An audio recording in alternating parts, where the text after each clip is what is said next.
Welcome to the Real Estate Real Success Spotlight Series. Today, I'm excited to feature Dwayne Simmons from C21 Prospect Realty in Yellowknife, Northwest Territories.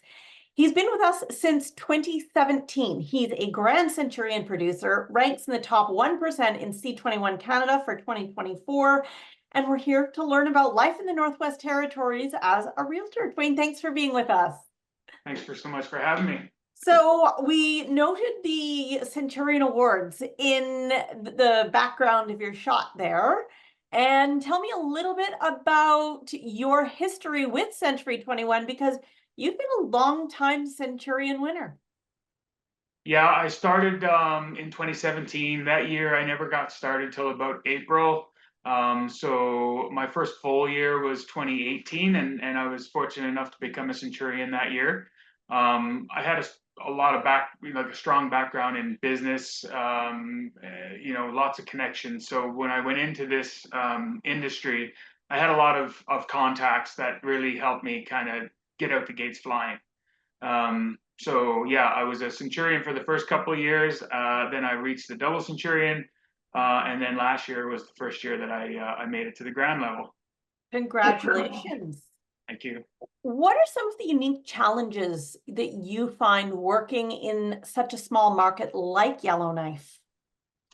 I mean, whenever you're in a small community, it's your reputation and your relationships are super important. Word travels, and so I've prided myself on giving fantastic service and pretty much doing what I'm saying I'm going to do, and making sure that people are happy with the results and the process, which is probably even more important. If you take care of the process, you take care of the results. You are part of a relocation program. What percentage of your business is relocation, and what are the opportunities that come along with that? Yeah, we get a lot of military relocations. That's probably the largest one, but also a fair amount to RCMP, some corporate, especially with our main industry up here for the last 20 years being diamonds. We will get diamond executives and stuff like that we'll do for relocation programs as well.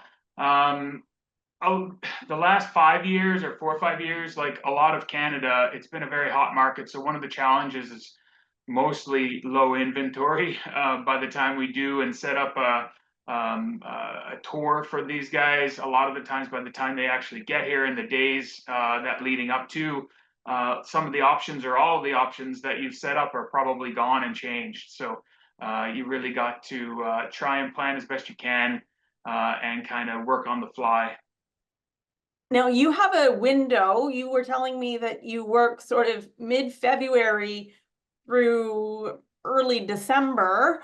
What tools do you rely to build your business on because your season is shorter?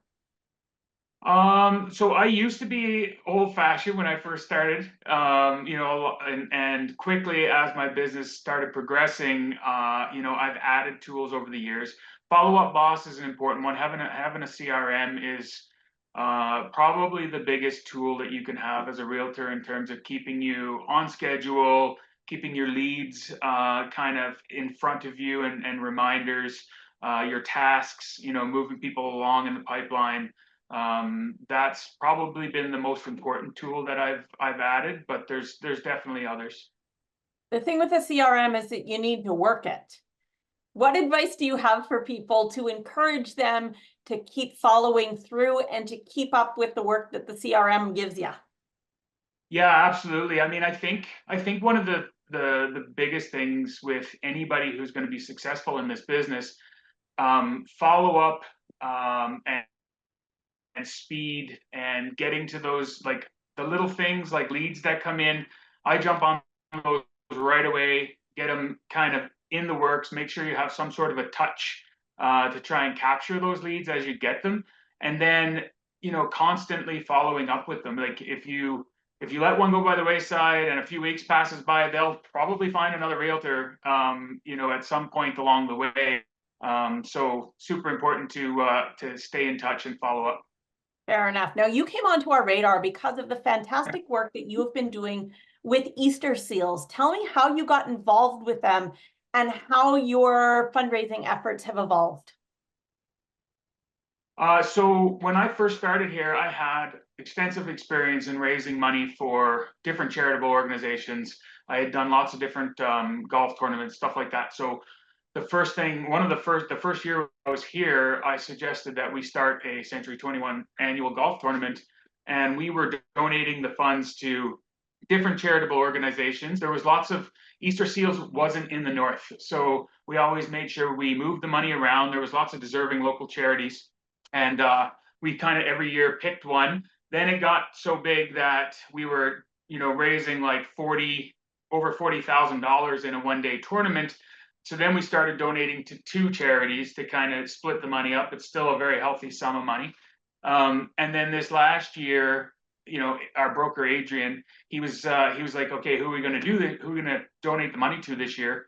And I said, well, like maybe we should look into bringing Easter Seals to the north, because it's a huge part of Century 21. It's a piece that we've been missing. And so through reaching out to corporate and starting that conversation, and then eventually getting in touch with Alberta Easter Seals, we were able to fairly quickly at least get the ball rolling up here. And so our golf tournament this year, it raised $42,000 again. And we made Easter Seals one of our two partners. And so we donated $21,000 to those guys this year, which was a huge success. Wow. You must just be so pleased that you were able to do that so quickly, and the amount of money you raised is phenomenal. Yeah, we're still trying to work out all the logistics, but from what I gather, that'll be enough to send probably 5 or 6 kids to camp from the north. The funds will stay here, which is great. And we'll continue to try to add to that pot throughout the year and see where it ends up for next year. Yeah, that's one of the really great things about Easter Seals, is that it benefits your local province. And yeah, we're always pleased to hear. And oh, that's just absolutely fantastic. Now, why is it important to you to give back to your local community? I've always been a big supporter of, like, I enjoy doing the work. I enjoy, the results. It's very rewarding to see your money and that you raise, if that's what you're doing, or even just donating your time, to see that it actually makes a difference, especially locally. So I've had, so many different great organizations over the years that we've been a part of. Like I said, our tournament has now raised over $250,000 in the last 7 years. So we've donated quite a bit of money. But I also donate time to like the local food banks. I'll go down and serve like Thanksgiving dinner. I've been a part of a lot of different boards and organizations that have started, like I was Chamber of Commerce director for 9 years, and we started a golf tournament there actually as well, where the funds raised started a new bursary for a couple of scholarships. So I've had the fortune of being a part of a lot of different groups over the years in Yellowknife, and it's super rewarding. It's, we have a small community. We have a very, very fantastic business community that gives a ton. They get bombarded with requests, and it always surprises me how much they step up to these events every year. Great. You like to come to C21 conferences. How many have you been to? All of them since I became a realtor. So my first one, I think, was Quebec, which was back in 2017, the first year.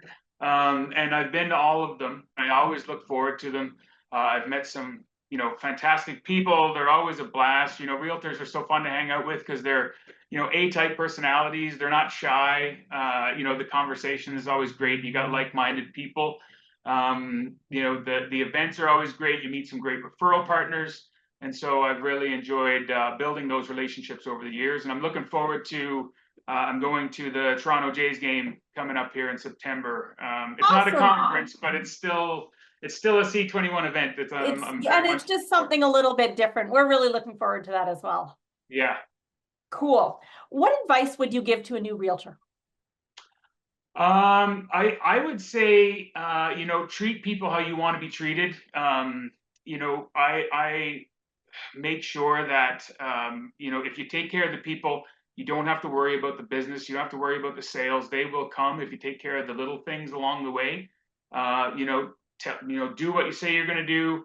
don't overpromise and underdeliver. There's lots of realtors out there that will, say whatever to get a listing, and then you're in a situation where you're having to drop price or you don't get the job done. Then like I said, you're new out the gates. If you're trying to make a reputation for yourself, then do the right things to make yourself a success as much as you can out the gates. Right. Is there anything else you think I should know or you were expecting me to ask that I didn't? No, I mean, none of this happens without like a fantastic team. We got a great broker. I was drawn to Century 21 here locally because of, like, when I first started, there was only two brokerages here. There was us and Coldwell Banker, and now there's a third. But at the end of the day, this brokerage and this brand was the only one that I was going to work for. Luckily, my broker wanted to take me on, and the team that we have here is very like-minded people. They care. We have like a family kind of atmosphere here, and it's just enjoyable to work every day. Right. Well, thank you very much. We really appreciate your time